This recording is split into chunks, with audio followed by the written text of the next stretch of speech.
تبارك الذي بيده الملك وهو على كل شيء قدير الذي خلق الموت والحياة ليبلوكم أيكم أحسن عملا وهو العزيز الغفور الذي خلق 7 سماوات طباقا ما ترى في خلق الرحمن من تفاوت فارجع البصر هل ترى من فطور ثم ارجع البصر كرتين ينقلب إليك البصر خاسئا وهو حسير ولقد زينا السماء الدنيا بمصابيح وجعلناها رجوما للشياطين وأعتدنا لهم عذاب السعير وللذين كفروا بربهم عذاب جهنم وبئس المصير إذا ألقوا فيها سمعوا لها شهيقا وهي تفور تكاد تميز من الغيظ كلما ألقي فيها فوج سألهم خزنتها ألم يأتكم نذير قالوا بلى قد جاءنا نذير فكذبنا وقلنا ما نزل الله من شيء إن أنتم إلا في ضلال كبير وقالوا لو كنا نسمع أو نعقل ما كنا في أصحاب السعير فاعترفوا بذنبهم فسحقا لأصحاب السعير إن الذين يخشون ربهم بالغيب لهم مغفرة وأجر كبير وأسروا قولكم أو اجهروا به إنه عليم بذات الصدور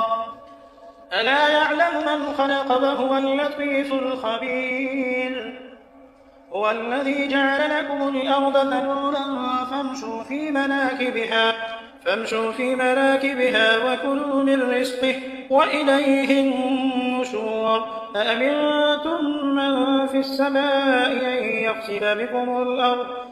أن يخسف بكم الأرض فإذا هي تمور أم أمنتم من في السماء أن يرسل عليكم حاصبا فستعلمون كيف نذير ولقد كذب الذين من قبلهم فكيف كان نكير أولم يروا إلى الطير فوقهم صافات ويقبضن ما يمسكهن إلا الرحمن إنه بكل شيء بصير أمن هذا الذي هو جند لكم ينصركم من دون الرحمن إن الكافرون إلا في غرور من هذا الذي يرزقكم إن أمسك رزقه بل لجوا في عتو ونفور أفمن يمشي مكبا على وجهه أهدى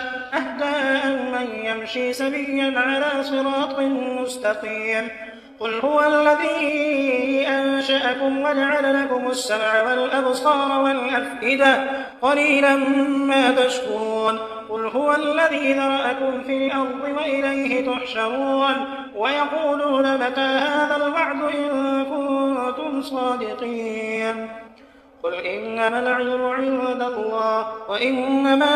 أنا نذير مبين فلما رأوه زلفة سيئت وجوه الذين كفروا وقيل هذا الذي كنتم به تدعون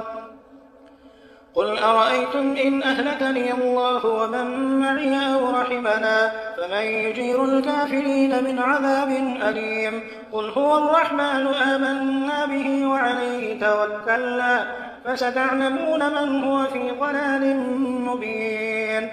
قل أرأيتم إن أصبح ماؤكم غورا فمن يأتيكم بماء